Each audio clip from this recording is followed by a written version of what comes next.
Yo! Video games.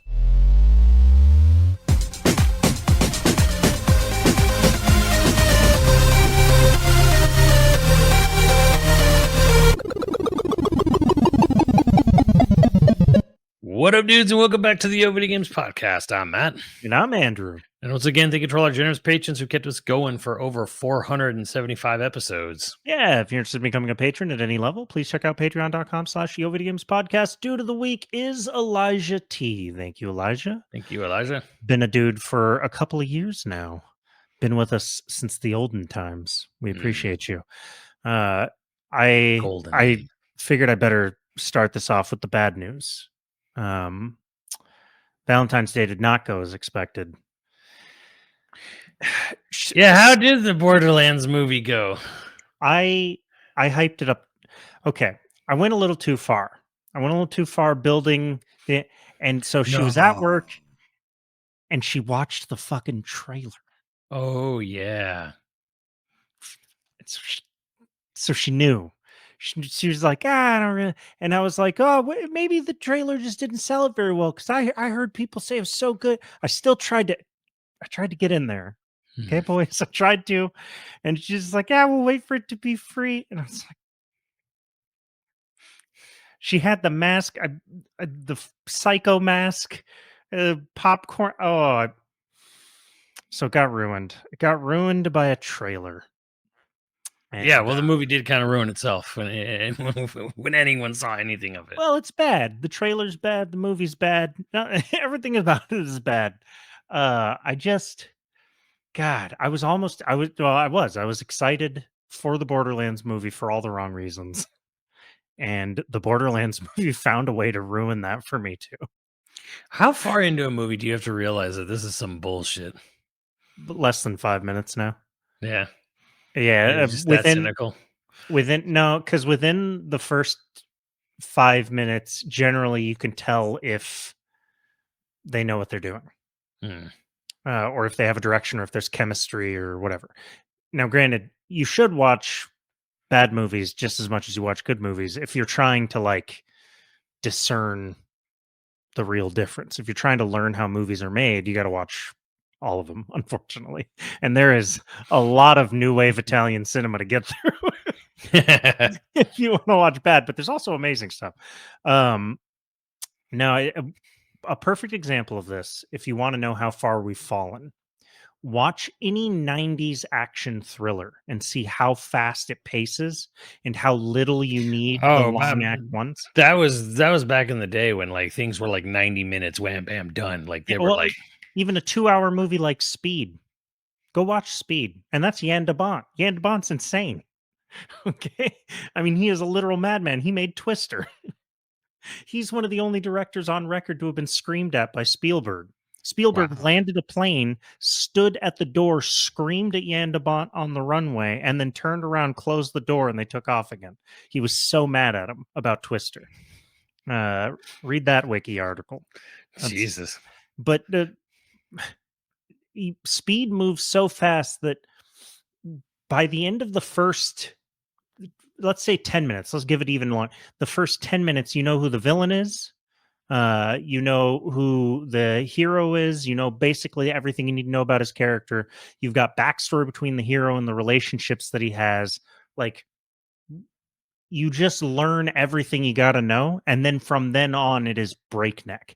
And there's basically no exposition in that first 10 minutes. There's like it's just casual conversation that lets you know, like, oh, these guys have done this a lot before. Oh, they like to be inventive and think outside of the box. Oh, Keanu Reeves' character is kind of an action hound or an adrenaline junkie. You know, like, you learn all these things, and you learn that the villain is a bomb maker who knows their procedures, who's arrogant, who hates when somebody tries to be clever. Like, you learn everything you got to know. Like, you even learn all the characters' fatal flaws in the first 10 minutes of that movie. And it's a 2-hour movie, and it does not feel like a 2-hour movie. And this is for Speed, and this is basically a middling action, a nothing burger of a film. Yeah, it's a middling action. It's also some of the best acting that Keanu has done period, which is sort of upsetting. Like it might just be that Jeff Daniels is so charismatic that it makes Keanu seem relaxed as well. Because Keanu's a little bit of a stiff actor. He's always been, no matter how much you love him, and I do love him. He's a stiff actor. Jeff Daniels is so cool that he makes Keanu like look relaxed and smooth by comparison. There's like a weird thing though, like people won't like it because again, people don't like weird swings. They want comfort. They people are more okay today with middling comfort by the numbers, versus wild swings that miss. Like a swing that misses, an interesting failure is better than an okay by the numbers. Like yeah, I type mean, of yeah, story I would production. argue that. That's Yeah. this is me speaking here personally, because like because real recently I watched Bram Stoker's Dracula for the first time, and holy god,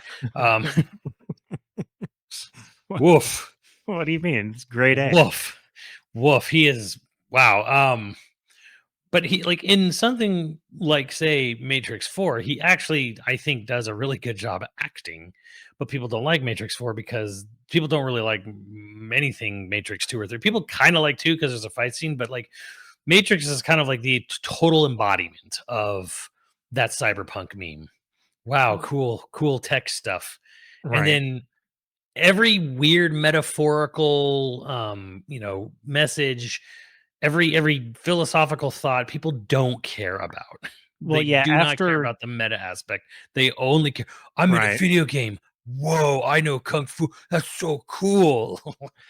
like After I don't the even first one, it gets more and more philosophical. yeah, exactly. And I actually don't think 4 is even 4 is an interesting failure because I think the writing is excellent, but the choreography is ass because they couldn't get the Hong Kong choreographer because of COVID. So they went with the John Wick people, and they learned that they're even worse outside of John Wick than even in John Wick.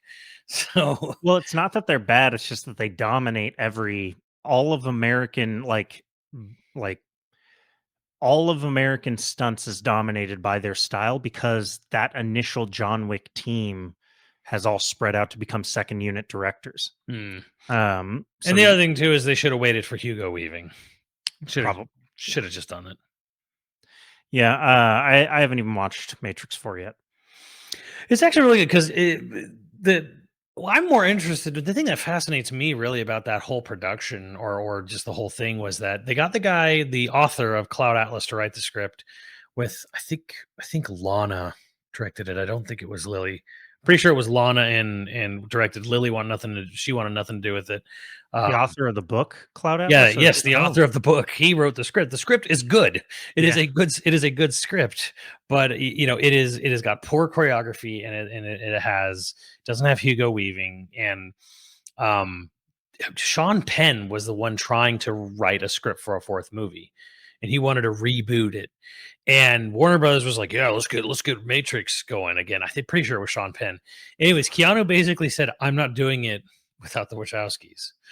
Like straight up. And then I believe it was Lily who was like, I'm just done with filmmaking.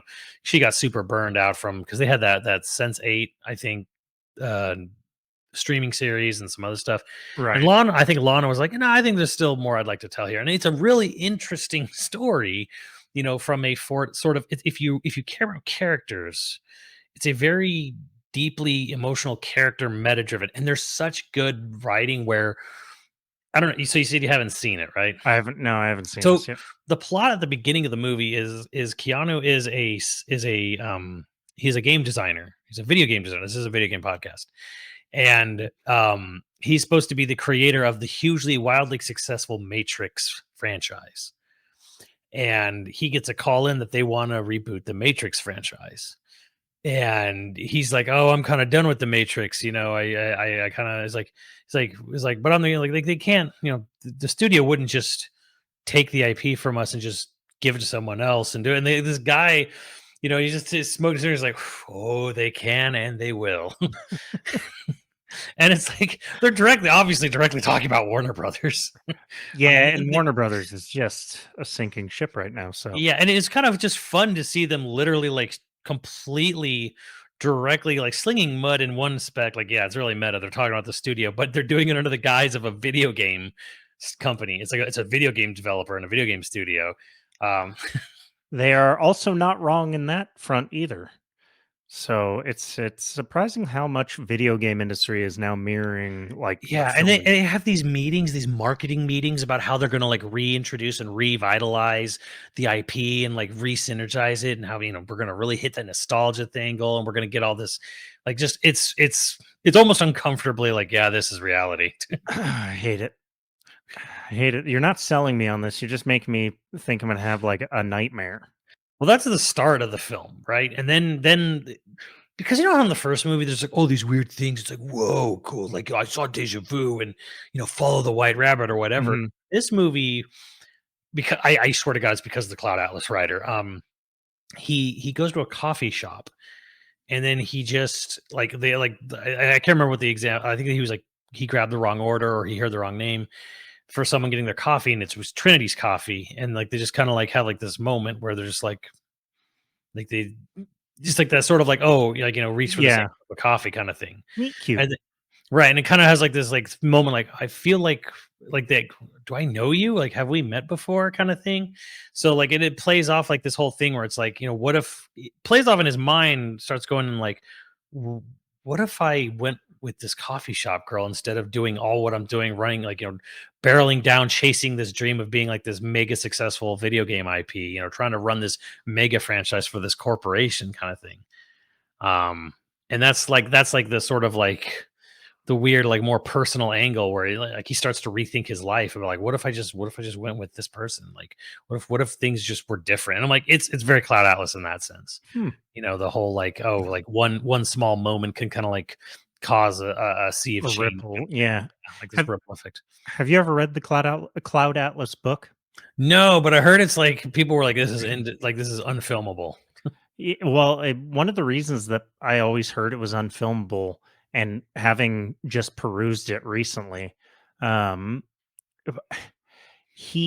every normally an author will get like a language for the book, right? Like Yeah, you'll get used to like the verbiage of the world, and so you'll hear the inside of the character's head and their thoughts will be. He does that for every character, but every time. So the future with the crazy language that Tom yeah, Hanks is speaking, the entire future sections of the book are written like that. right. Every thought, every description, and it's just like, Yeah, but I've read Mark Twain. I can adapt. yeah. It's not like hard. It's just one of those things where you're like, he put such time, like he doesn't break. He doesn't go like, like a cell phone. He doesn't, there's no point where like he describes and, emotions and everything purely from that point of view. And it's such a commitment to the bit that you're just like, this is unfilmable. How would you ever make this language make sense in a film quickly? And they did it. The Wachowskis, they could have just done Cloud Atlas. They didn't need to do anything else. They would have gone down as masters. Right, and again, like Matrix is a great film and all that. I honestly think Cloud Atlas is Lana and Lily's, It's their best film. And I know the director of Logan's Run is also the third director. Starts with a T. I don't remember his name. I can't blanking, but whatever. Point is, that to me, it speaks stronger to me than like, whoa, the world around you is not what you see. Free your mind. Whoosh, jump over a building. Trench coats. So many trench coats. Guns, lots of them. I get it. It's cool. quotable. It's quotable. It's cool. I get it. I get why people love that film, but I'm actually there more for like the sort of like really meaty human connection. Right on. So, but speaking of video game developers who made a major successful game and then just got it taken away, got pulled away from them and just said, wait a minute, you mean we're just getting fired and let go? Marvel Rivals today just fired its entire American branch that worked on the game. The game directors, everyone. So for those who don't know, NetEase is the publisher of Marvel Rivals. The main development studio is in China. There was an American branch because if you look at any video game, pretty much almost any video game, made nowadays, it's made all around the world. Like Yeah. any Ubisoft game is made on all 6, continents. I know there's a 7th, but nobody lives there, except penguins and scientists looking for an alien. Okay, like all these games are made around the world, right? Yeah. They're made everywhere, and yes, NetEase did have it. However, the more like people kind of like as more and more as the dust is starting to settle, a lot of people are saying like, "Hey, I saw this on like Blue Sky and Twitter too." NetEase is apparently just like pulling out of all American like negotiations. Like they Yeah, had it's a like political response. yeah, well there's that aspect, and then there's the cost too, because I think these people were based in Seattle and Mhm. not cheap. Um, guaranteed it was cheaper to pay their employees in China than it was to pay people in Seattle, Washington. That is almost a guarantee just there, just even before we get into any of the other ramifications of it. But apparently, like, yeah, just any deals, anything, any not contracts, but just sort of collabs with any American companies. Apparently, they all just stopped doing it last year. Like they all just started pulling the plug. So they're basically just pulling out of America for all. Like they're going to sell to us. Don't get me wrong. They're Yeah, going to keep of making course. Marvel Rivals and they're going to keep selling Marvel Rivals to you, but they're done working pretty much with any American people or companies. And I don't know if that goes for Canada as well. But yeah, like it definitely there's definitely going to be like there's going to be a lot of ramifications, this year. And this I think is just this is kind of the start. This is the start of I actually think many things you're going to see happen. Um, I mean, frankly. we've talked about the whole tariff thing and how Nintendo's already figuring out how to get around them by shifting where it's Yes. manufacturing parts and stuff like that. Mhm. I think you're going to see a lot of that in the game industry at large. I do think that it's sort of crazy to me timing wise that China has they've really started to have success and like they've solidified their gaming development sector. Yeah. Um, and then now this is hitting. Do genuinely feel bad for Chinese developers that are sort of just getting their feet. Um, not to say that they can't sell in China, but China's consumption rates aren't nearly as high as any Mm. of China's customers, but especially the United States. So, it's hard to have a super successful game, without selling to the United States. Right. Um, There was this thing, it's not China related, but Tecmo Koei said that Neo 1 and 2 combined have sold 8 million copies. 90% of their sales came from America and I think Europe. yeah, that doesn't surprise me. I mean, that's that's kind of like the entire design of our economy. We are a consumption based economy. Um, domestic consumption is a big part of all economies, and China's domestic consumption has always had a problem. It's always lagged behind.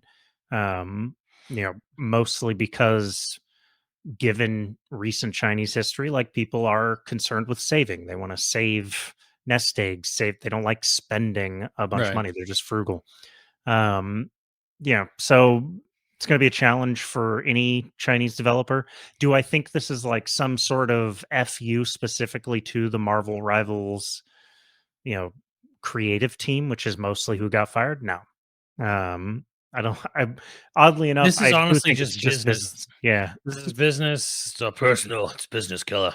Yeah, they're doing it to avoid salaries. They're doing it to avoid taxes and tariffs right. and so on and what have you. Like it's like this move might have happened without the tariffs, but I don't think that the tariffs certainly didn't help.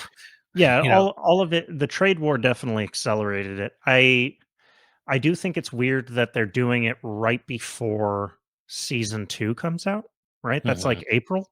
Um, Yeah, they're quickly coming up on it. So, yeah, and for the most people, they're just going to see season 2 and not have any clue or idea of what's going on. No one's really going to care, which is kind of like the real sort of the really depressing thing. Like the truly depressing thing for me in anything is seeing how little people give a shit about who made the thing you love. right. And these corporations have done such a good job of inserting the name and the logo, their branding. They have turned the branding into a person, like an entity. And one of the big things, people don't think it's a big thing, and it's really not, I guess, but there's that free app, the Nintendo Music app. Zero accreditation, zero listing of any single artist. Right. None of the music tracks list who made the music. None of them. They came from Nintendo.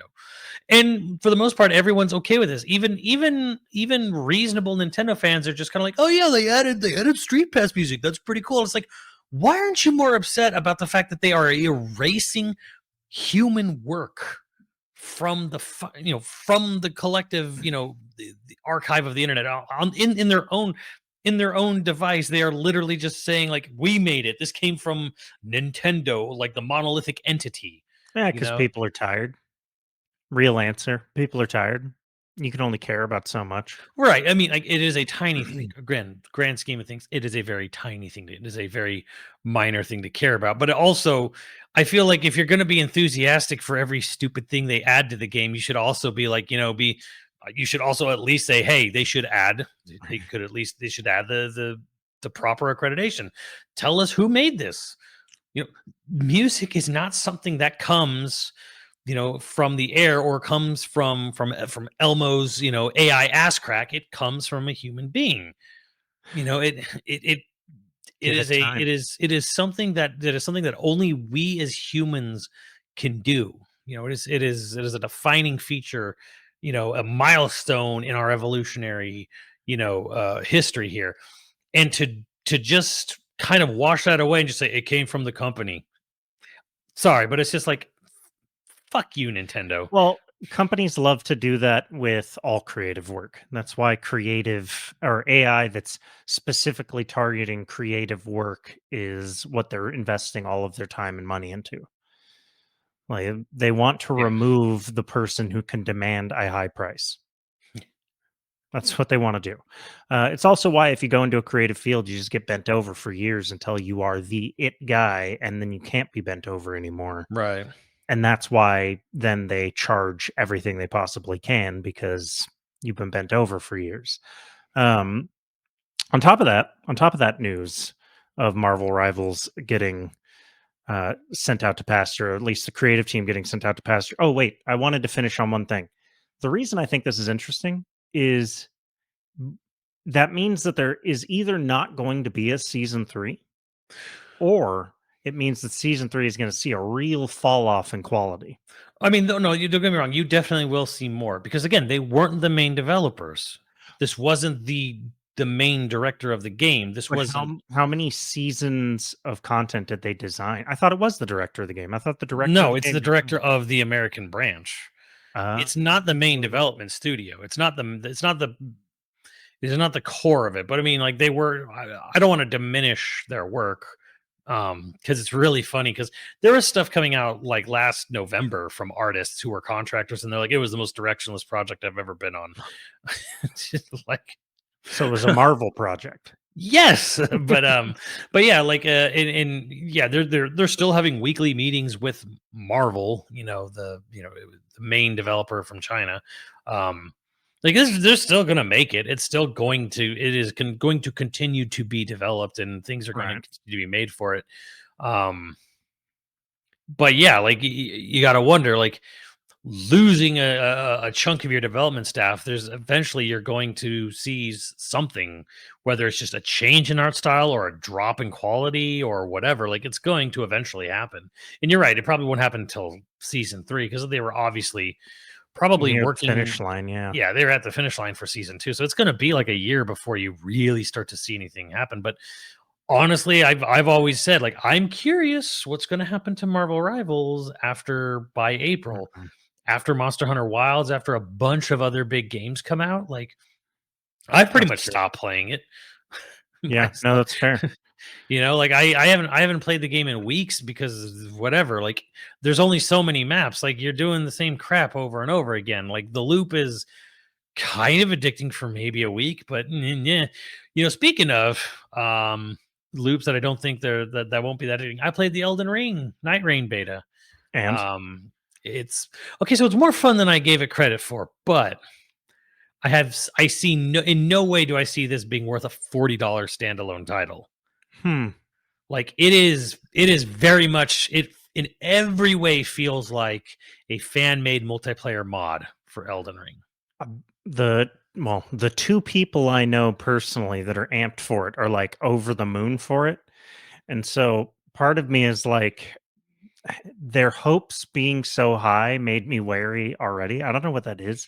Maybe that's a millennial thing where like we've been screwed so many times by the turnings of history that as soon as something has a lot of hype, you're kind of like, I don't know if this is I don't know. Like okay, so because there are good things about it. One, jumping is like a dedicated X button, and you can jump pretty high, and you can like Skyrim up mountains. Now that's nice. There's no weight. There's no more weight anymore. But here's the thing: it's a PVE BR. That's what it is. Roguelike PVE BR.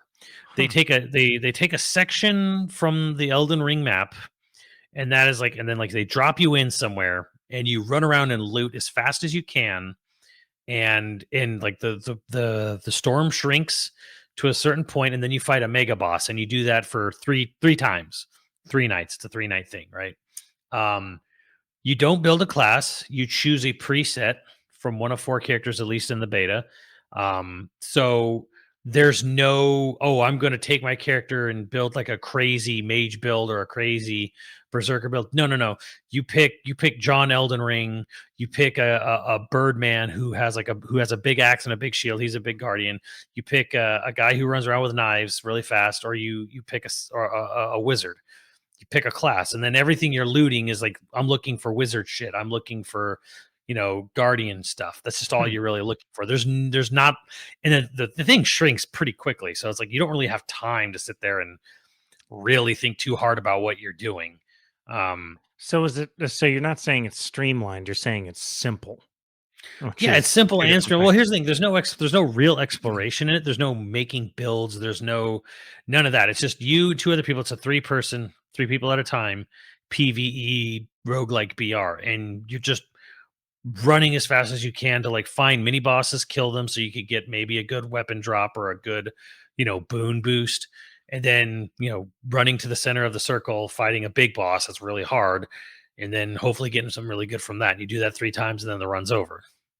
Hmm. And then you as you get through runs, you try to get like permanent buffs to your character or whatever. But Oh, so you can get permanent buffs that carry over to, yeah, like permanent, like this is like some permanent stat buffing stuff. and you're doing this alone. You're not doing this with like, Look, you and 2 other people. It's a three oh, person game. you and two other people. Yeah, Sorry. it is a multiplayer. It is a multiplayer game. Yeah, hmm. Yeah, I don't know. It's the thing is it's not gonna be something that's up my alley, so I have no judgment on it. I don't want to like Yeah. taint somebody else's excitement by me Well, being like, I don't know. It's one of those weird things for me where I'm just like, okay, well, isn't the exploration, the discovery, the secrets, the mystery, isn't it the crazy different builds, all the different ways you can build your armor and what weapons and what armaments and what talismans and all this stuff. You make these crazy broken builds, and all that's gone because it's just dropping you're dropping loot. Get the better axe. For the most well, part. And I'm like, well, yeah, what's left now? And I'm like, well, it's got the Elden Ring combat. Oh, goody. it's hard and it's scary. It's hard, and you're scared that you're gonna lose everything. I mean, they added cooldown moves. So Huh. like like the so it's like I played the bird guy. So he has everyone gets 2 cooldowns. One of his cooldown is he throws a big tornado out in front of him and like launches all the enemies around him up in the air. It's like just unless they're really heavy. And then he has another move where he goes up and he does like this big, strike the earth from the air. And if you hold down the button, he creates like a shield around it, where he lands. So everyone can stand in your shield and, not get hit for a few seconds. And it's all cooldown based stuff, but I mean, but that does sound sort of cool. it's not okay. It's more, again, it's more fun than I gave it credit for I played Okay. an hour of it. But for $40, I'm like, this should have just been like a $10 add-on to the Elden Ring. Why is it a standalone separate thing starting at $40? Yeah. I don't know. I mean, one of the cooler things about well, actually, I guess you did pay for the Last of Us roguelike because that was part of the remaster. Um, but like that roguelike is, pretty fun, but also I got bored of that. I don't know, I'd say within a week. I played all of it I was going to play. So I'm not the audience. I feel like Yeah, any maybe neither one of us really are, because I was just like, I can't imagine myself playing this more than a weekend. yeah, and if you love that kind of stuff and you happen to love Elden Ring, like I bet you're going to be stoked. This is going to be worth every penny for you. But I've never been a huge, Dark Souls combat. Like it's fun, but also like it's very hard, in my opinion. One of the reasons is because the controls are sloppy, and Yeah.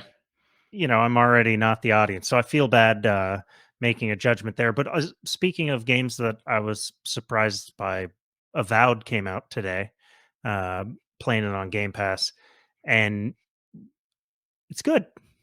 Like I don't know, when I saw the trailers, I I just thought like the general consensus, like, yeah, it's actually pretty good. yeah, I expected it to sort of be fine to trash. I didn't think it was going to be good. Granted, it comes from a studio with pedigree, right? But Yeah. I thought it was going to be generic. The world is really pretty. It's got the voice actor that played Garrus is early on, Mm. and I'm only like 4 or 5 hours into the game, but I don't know. It's fun. First person, you can play it third person if you want, but first person action, actually pretty good in this. It's got all the good I sides of Skyrim and none of I the mean, bad sides of Skyrim. yeah, I look at it and I go like, yeah, this doesn't look like anything I like. But you know what it does look like? It looks like what it looks like, just the kind of game that people who are into this stuff are gonna really dig. I have to tell Mike Wesker, I have to tell him about it because he loves Skyrim, and I think this is actually just like a more polished experience of the Skyrim experience. Like Skyrim, fun but rough around the edges until modders got involved. This is like if the modders were involved from the beginning. Uh, but also it has a pretty solid parry mechanic. But Yeah, granted, well, I'm I had heard the developers took some feedback from the first showing where people were like, man, that looked janky, and they're like, oh, okay, like they really wanted to make sell the idea like, no, no, no, we're gonna do first person combat well. So I don't know. I mean, it's on Game Pass, so it's kind of like, well, I can. It's not yeah, costing me anything. I could just you should. try it. Yeah, yeah, yeah, you should. Maybe that's also one of the reasons that I'm delightfully surprised is I'm playing it on Game Pass. I don't feel like I had that investment of, $70, but Mhm. even then, like it's pretty good. I'll let you know, like it's the same type of surprise I had when I played Assassin's Creed Odyssey because I played that at E3 and I was like, it's a little, I don't know, it's jank. I don't know if I care. And then I ended up playing it, I don't know, a year after it had come out, and I ended up putting 100 hours into that. Like I loved Assassin's Creed Odyssey. It's probably one of the Did best you play Assassin's as the Creed guy or the girl? girl. You Yeah. said it's funny because apparently like 60 more than 60% of the people played as the dude. I'm like, why?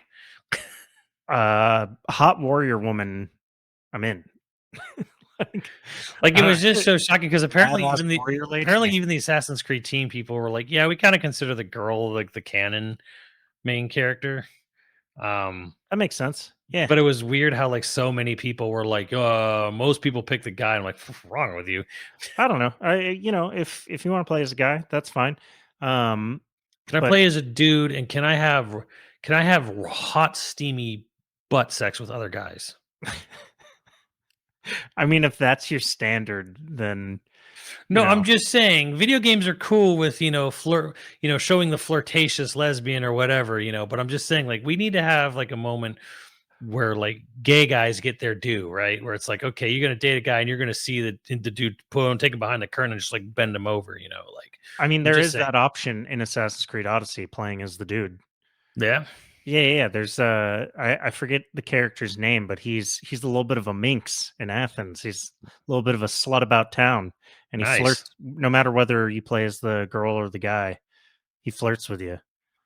He's got like silver hair, bit of a twink. Nice. Yeah, get on after it. Someone had a really good point. This isn't, we didn't talk about this at all, but I thought it was interesting where they're like, I don't think there's any non-indie, like actual published video game, I don't think there's been a canonically gay main character gay protagonist in a published video game. And we're not talking about MCs where you create a character and they kind of go whichever way you want. We Well, mean like, no, the character narrative is this, the character you play as is not, it's not like open. It's not like, oh, you decide if they aren't. It means like, no, no, no. Just a gay main character. I Like mean, there's straight up. definitely been lesbian main Yes, characters. there has. But I was sitting there and I was thinking, I'm like, and like the only one that comes to mind, and it's an ensemble cast, so it barely counts as 13 Sentinels. And I'm like, because two of the 13 characters are gay for each other in it, and they're just gay. And it's actually done like shockingly well for a Japanese game, a Japanese anime styled game. You would think it would be like very boys love or whatever, but it's actually handled extremely well. It's just, oh no, like they actually really did like love and care about each other. Damn, okay. Like this was a really positive positive outcome. Now, I'm not saying this to be dismissive. I just genuinely, honestly, I don't think I've ever paid attention. Maybe because I'm not gay, but also just like it's Well, never I guess neither occurred have to me I, to but it look did. for it. So Yeah. I'm like, Well, also I just don't know. where I'm just like, I don't think there has been. Yeah, I don't Definitely know. in the indie sector, absolutely. But like, I guess the only non-indies would be like the visual novels. Yeah, I mean, I was trying to think like David Cage probably seems like he did it. Of course, he probably also did like a wounded gay man, who's had a lot of trauma. For whatever reason, I feel like Yeah. that's the only way David Cage would go about it. Yeah. Um, like you can't a lot of edgy artists like that will be like they can't just have a guy who happens to be gay is the main character. It's like no, he's gay and he has been beaten and raped and it's what I mean. Like it's just he's got the most dark backstory because Yeah, I mean, Nier would definitely also fall into that, but like that's true of everybody in Nier. yeah, well, near's pretty messed up. Because Nier Replicant, you play as a male prostitute, and then there is a gay skeleton. Um, but again, yeah, it's like it kind of falls in that sort of like, oh, but they have a really trouble backstory. I'm like everyone does. Everyone- I mean, if you're a male prostitute, you've seen a dick up close. You can't deny that. But other news, just swiftly into this is the best segue I can think of. Phil Spencer sat down and confirmed something we've been saying for a couple of years: the console war is dead. But I did think there was an I wish that was true, but I still see people online like going at it and saying the dumbest console war crap yeah, to but this day. dumb people are going to argue about it whether or not it's real or not. There was a console war for a long time. Uh, but I think one of the most interesting, and I'm not going to quote him exactly, but basically one of the things he talks about is like, okay, well, people are committed to their libraries, they're committed to their consoles, ecosystems, whatever. I'm never going to convince them. We've convinced everyone we're going to convince to buy our Mm. hardware and be exclusive. And he's like, now it's about convincing people just to buy our games at all. He would love to sell the game on his hardware. He makes a bigger profit. That'd be great. But all the Xbox players that are interested in Xbox exclusivity are going to be there. Now it's about getting those people in other ecosystems who aren't going to leave their PlayStation ecosystem because they're backlogged, Right, right. but do want to play. So he's in his mind, the way he's framing it is this is money that wouldn't have been on the table. Now it's on the table. And I've already got the exclusive money. I mean, trust me, I think Sony has already gone there a bit because they did start doing games on PC. They did put Lego Horizons on the Switch. They did, well, I mean, they were kind of forced legally to put MLB the Show on everything. But But truthfully, Sony's interesting because they're still fighting as though it is a console war. And right. But they they're behind the times for whatever you know, reason. and they bought Bungie and they have Destiny and Mhm. they kept Destiny and they kept updating it on other systems. And you know, from what we understand, like that was actually going to be true of Marathon as well. Whatever the fuck happened to that game. Doesn't exist anymore. It's in a black hole. Like I'm never seeing that game ever again.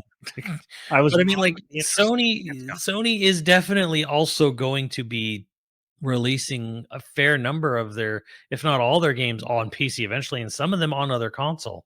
As soon as Sony investors and shareholders see that Microsoft is making money that way, yes, Yeah. absolutely. There will be too much pressure not to do it. And I mean, Sony is, uh, I don't know what they did. Somehow the PS4 was this amazing success. And then Jim Ryan took none of the lessons of that. He really is sort of the Don Matrick of Sony.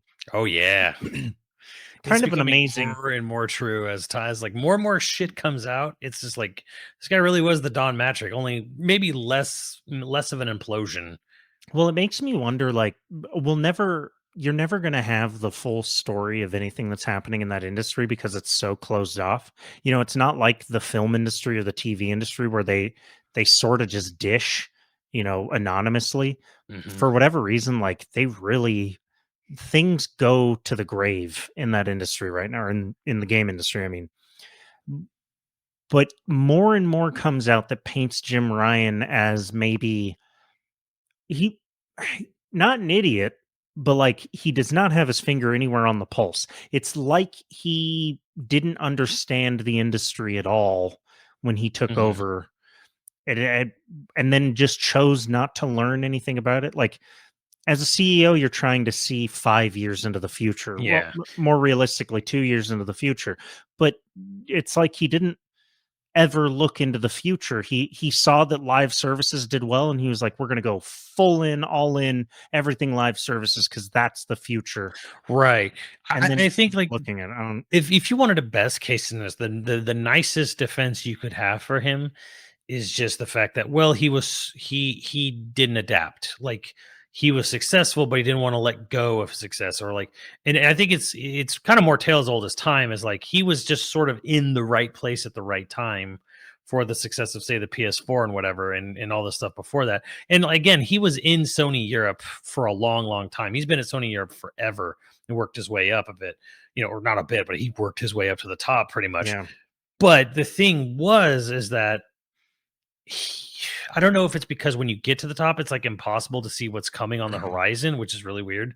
But this happens to a lot of companies where they achieve ultimate success, where they're at the top of their game in their field or whatever, but then they don't want to change or adapt or you know go in whatever direction because no, I made it to the top, you know, I'm not going to just make some crazy gamble on this or whatever. And I guess what I'm getting at here is just that he chased live service because live service blew up, and not at Sony. It blew up with PUBG, it blew up with Fortnite, right. it blew up with Minecraft and other games, and he wanted to chase that, which that's historically speaking not really what made Sony the money. What made Sony the money, like they weren't first to CD, but what the PlayStation did do, what Ken Katuriagi did, what others did with the PlayStation was they found a way to put good hardware inside a CD backed system. Right. Their 3D graphics, their CPU, their GPU was good, and it wasn't hyper expensive. And they were there like just after CD's already been around, obviously Turbo CD, Sega CD, whatever, but they were able to put a good system in there. They were there at the sort of like, okay, actual true 3D graphics. Not like the weird kind of janky stuff we got beforehand. And PS2 was okay, VHS is dying. We are going to put a DVD player in our video game system, and everyone's going to want to go to, because DVD had obvious huge advantages over VHS. Yeah. And they were there right at the start of DVDs exploding. They tried to do that for Blu-ray and they failed miserably with the PlayStation 3. But then PS4 was what did they do again with PS4? they go to Mark Cerny and they're like, okay, well, Mark Cerny's like, stop making proprietary crap. It's going to cost us $1 billion in R&D. Take more off the shelf parts, things developers are actually familiar with and are way cheaper, and build a good system around that. And it works, right? So all of the success that Sony has with all the things they do were because they were kind of leading the charge. Like Gran Turismo was the first of its kind of making that level of a realistic sim racer. Nobody did that, before Right. Gran Turismo did that. Nobody did a game like Shadow of the Colossus or Eco, like just in general, like a lot of their biggest games, were kind of like, oh, this is the shit, this is something cool and new and unique or whatever. But Sony was never sitting there. I can't remember, honestly. I can remember games being similar to other things, but I can't honestly remember a time where Sony was so obsessed with following a genre trend, like a specific Right. genre trend. Like you could argue on PS2 they had Jack and Daxter, Sly Cooper, and Ratchet and Clank all going at the same time, but that's all just the games those companies wanted to make, you know. Well, And I each mean, one was trying to be a different thing. Sly was like, let's put a stealth game in a platformer. Let's put GTA in a platformer. Let's put a third-person shooter in a platformer. I didn't like it, but at least they were definitely trying to be their own thing. it's further condemnation or further damning of Jim Ryan that he then also turned around and put like one of the PlayStation guys, one of the original reasons Yeah, Shuei PlayStation, Yoshida. yeah, put Yoshida in the basement and like gave him the option of going to indies, which Sony was not going to promote or Yeah, produce, um, you know, or leaving. You take the guy who sold investors, he sold the PS1. He literally wrote the pitch deck to convince higher ups to do the PS1. And actually he basically was all like, "Oh, it's virtual, it's true virtual reality gaming in a $500 console." That's how he pitched it. yeah, I'm just all like, "Damn, that's what they thought virtual reality was back then, huh?" But um, you know, he threw that guy in the basement and you're just like, is there a single good decision that Jim Ryan made? Like I'm genuinely curious now where I'm like, is there he had to do something that got him the job. And like what am I ignorant of that he had blackmail. He had compromat on somebody. But what what is it? my honest opinion is, it's a little bit of the P. It's a lot, maybe a lot to do with the PS3, and just the fact that we let Japan do their thing for so long, and they cost us a lot of money, and we had that major hack that also cost us a lot of money, and we need basically the idea was that it was when the pendulum was swinging away, and like Japan was doing really poorly, right? And I Oh, think right. just as a company, I think Sony overall, as the whole global side of Sony, just went, I think Japan's kind of fallen behind. They're not really like, the trendsetters or whatever. I think we need to get this guy from Europe. Like he Sony dominated Europe for so long, like let's bring them. And I think they've got in my mind, it's probably like, well, they're probably the best person to lead this because they've, they helped like really strengthen the Sony brand and launch it and made it a huge thing in Europe. Europe's on the cusp of like, Europe's the bleeding edge now where Europe's where things are going. So I think there was just the ideology that the West was going to take forward. Japan had kind of fallen behind. And I mean, I'm paraphrasing really hard here. I'm kind of like Yeah, but simplifying it also a it's bit. so funny that they didn't go with an American who was already living in California. Part of it is like Jim Ryan didn't want to be there. Yeah. Like he just didn't want to be around, didn't want to be in the US, didn't want to Yeah. be in California. And the other thing that's weird too is that they replaced him with Herman Holst, who's also from was Like it Denmark? Netherlands, right? Oh, is it Denmark Denmark? or the Netherlands? Wherever Guerrilla Games is from. Oh, Um Denmark, I think, yeah. yeah, whoever the Horizon devs are from. I think they're from Denmark. So they replaced him with Yeah, he's Dutch. He's Dutch, Dutch, yeah. but in the Netherlands. Netherlands. Okay, yeah. So, yeah, they replaced him with a European, and then he just recently kind of got like there was a little bit of a shuffle recently too. But It's yeah. The only reason I can think of is just kind of like they really fumbled the ball on R&D costs because the thing is, I don't know if people know this, but the total R&D cost of developing the cell processor was $1 billion. So I mean, that's just $1 billion that Sony will never get back, kind of thing. Like to develop it, basically to come up with it and design it, and that's not even we're not even talking about manufacturing. We're not talking about anything else. It's just the yeah. R and You're in the D. hole. You're in the Yeah, hole immediately. you're in the hole $1 billion, and that system for a long time was third place. So you can definitely see how there might have been some real animosity from Japan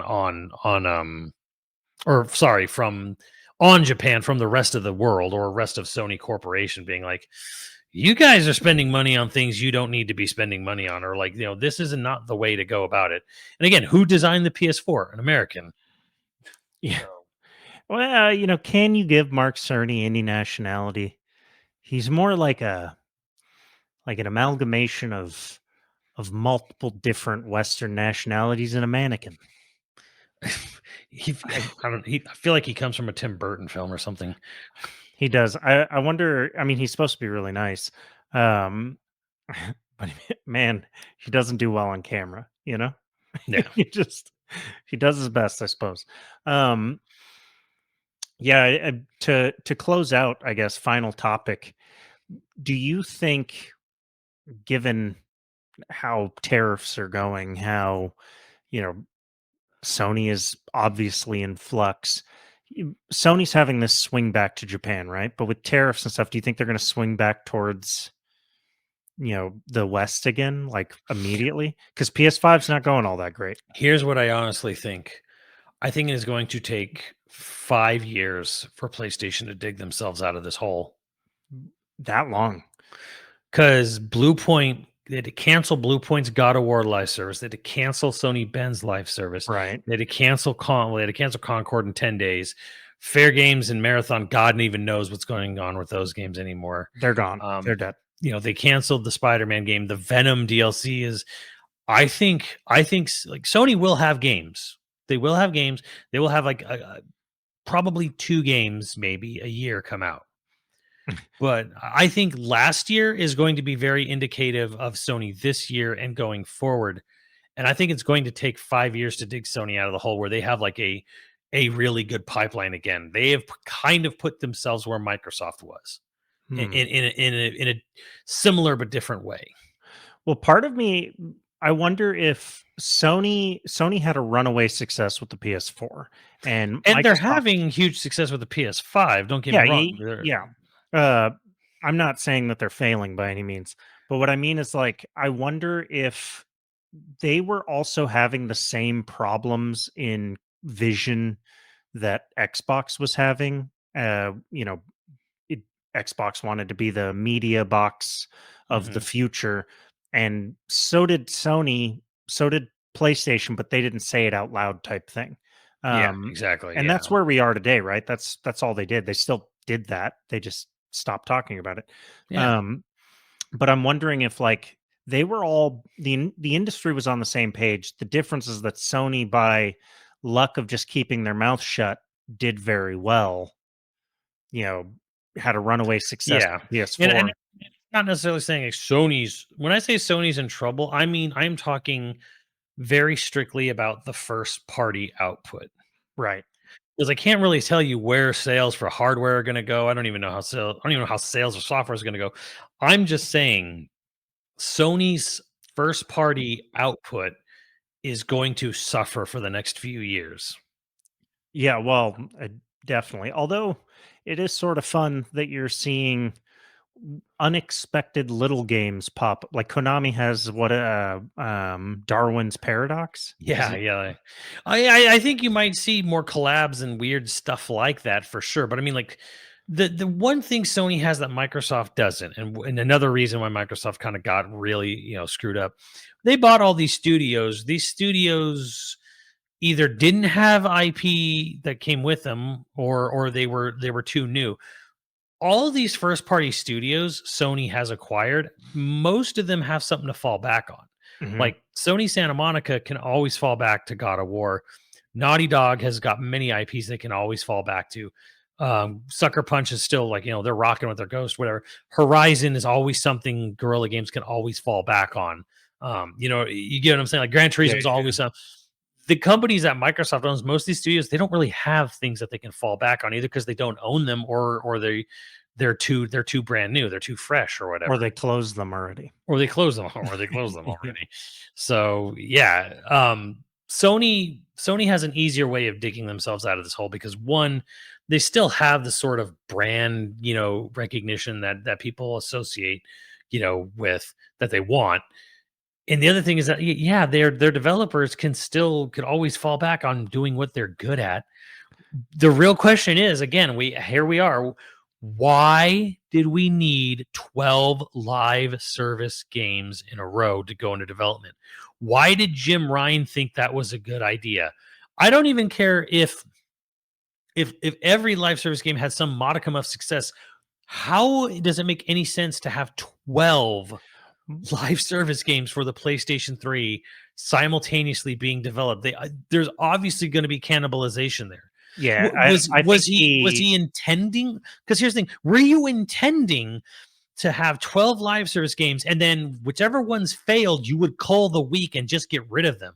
yes. Like, did you intentionally put your own studios into a coliseum to see which one would come out on top, so you could just discard the charred corpse of whichever one failed? Yeah, Was that your exactly plan? what it was. Was that your plan all along? I think more likely he pitched it as a shotgun blast where it's like, oh, if even one of them hits and becomes their Fortnite, all the others are worth it. I think that's probably. But here's the thing: was he going to keep those studios around? Let's say Concord was No. a huge major hit. Would that have saved other studios from falling by the wayside? I mean, because here's the thing: I think he would have chopped. I think he would have chopped everyone that didn't have the big hit, but he would have considered their middling or failures, their middling successes or their failures as cost of doing business for their big Fortnite hit.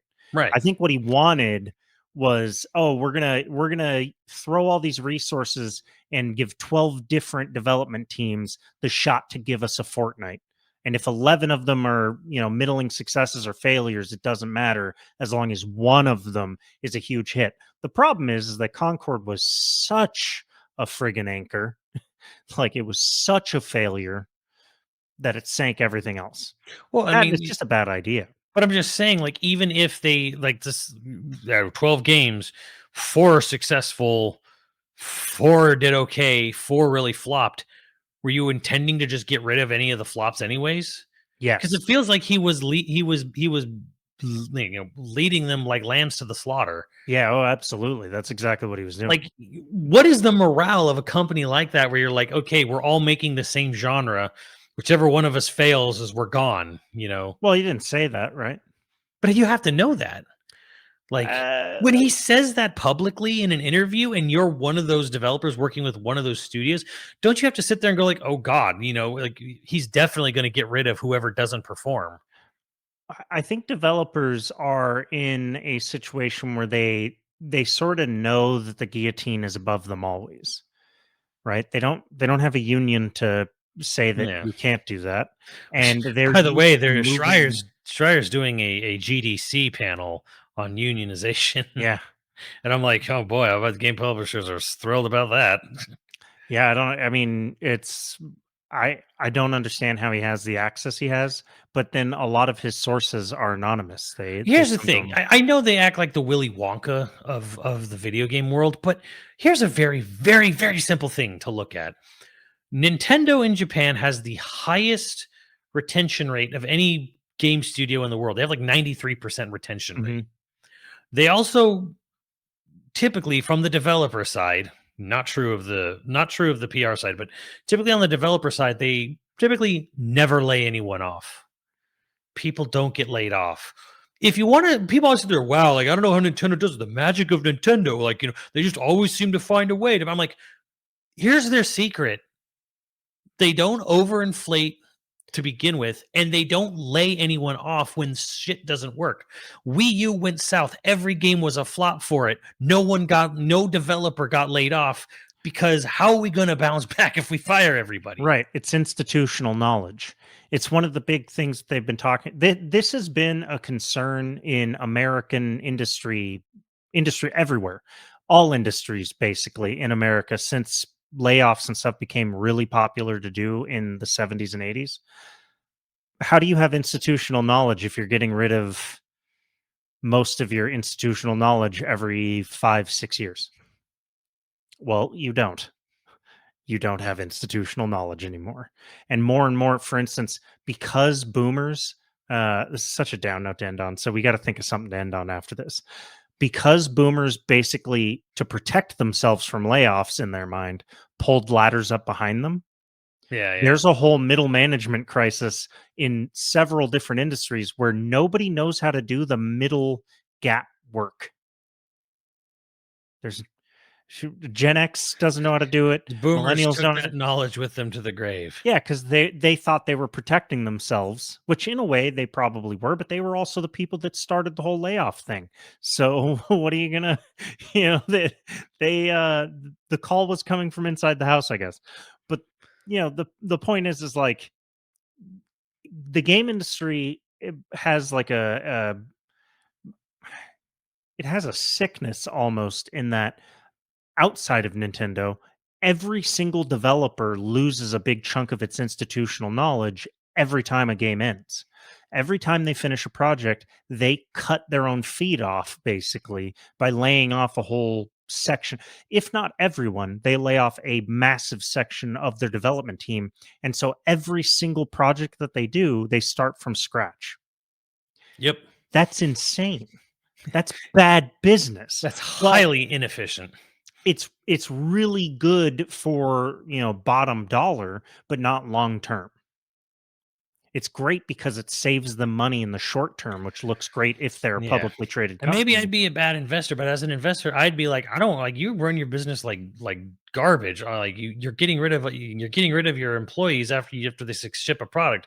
I'm not investing in you. You have no idea. You're a pump and dump company. I mean, say what you want, but that's how Warren Buffett does it. He looks for long-term companies. Like I said, like I said, I'd be a bad investor because to me, I'd be like, well, where's your Nintendo? Like, I don't want to.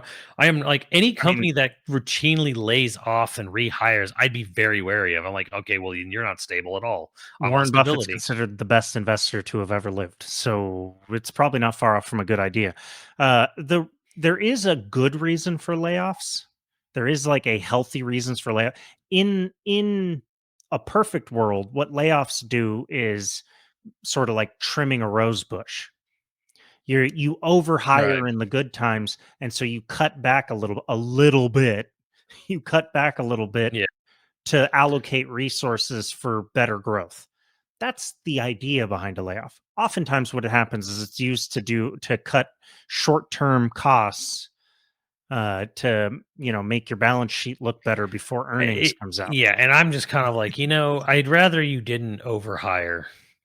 Like, well, that's slowly do it as you need, and just try to be smart. I don't know. There's a whole lot of other things, but what the good note is? I want to go back to what you said, and we were talking about like, where are the gay male protagonists? We know the greatest gay male protagonist in a AAA video game franchise. Chris Redfield. Yeah, this is excellent. He's, what did you call him? Gay Captain America? Yeah, he's gay Captain America. But this is the part that disqualifies him from what we're talking about is, even though he is clearly in love with Pierce, he never makes love to Pierce. It's true. He never overtly I don't know. There are a lot of books in Japan that would that run counter to that stance there. I definitely Turtle sent me some real hardcore real hardcore. And I was going to I don't know if you remember this, but I tried to get Mike on. We were going to read in character this smut for patrons. Hell yeah.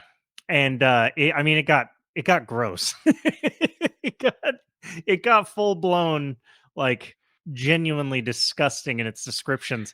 And I almost had Mike tricked into it, and he said no, and then it fell apart. I'm sorry, Damn. Lazy Turtle. I tried. I tried. I don't to know get if you I can a even. Steam I don't. You know what? Like, I don't know. You know what? No, I'll save this. I'll save that for a side quest, maybe. But I have a story of me reading some spicy fan fiction with DC Douglas before we knew Yeah, anything about DC Douglas.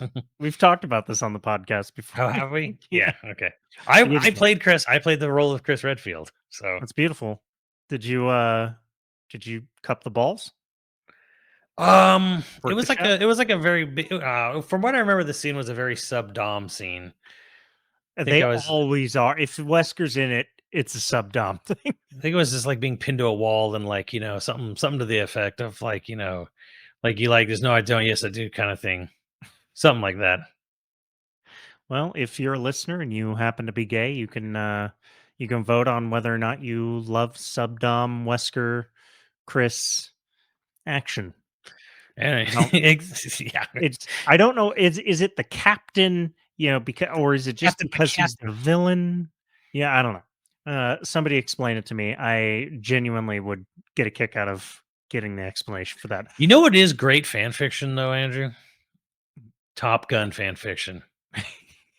Yes, So good. it is pretty good. Especially if it's like from the original before they got old, like Yeah. from like 87, 88, 89, whatever, Top Gun, like that is some of the best fan fiction you'll ever read. I mean, there was uh there was like a forum on the internet at one point that was all like smut, fan fiction type smut. Archive of Our Own Oh, really? Is that yeah, I was didn't. one of them. And then like Tumblr, that's how Tumblr got its start. It was just like fan fiction smut. Um, you know, like a live journal for all of your kinks. Remember Live Journal? I sure do. I sure do. That was the spicy stuff of my time in high school. Could you find your crush's live journal? What were they saying about you? Kill me. On that note, we've got patrons to thank. If you're interested in becoming a patron at any level, please check out patreon.com/YoVideogames podcast. Dude of the week was Elijah T. Thank you, Elijah. And our producers for this episode are Dragon Wolf Makoto, Austenite, Zybernite, Scrunami, Koroi35, Hyper Viper 89, LCL Mayhem, and Ziggy Z. Thank you, dudes. We'll catch you next time. Later, dudes.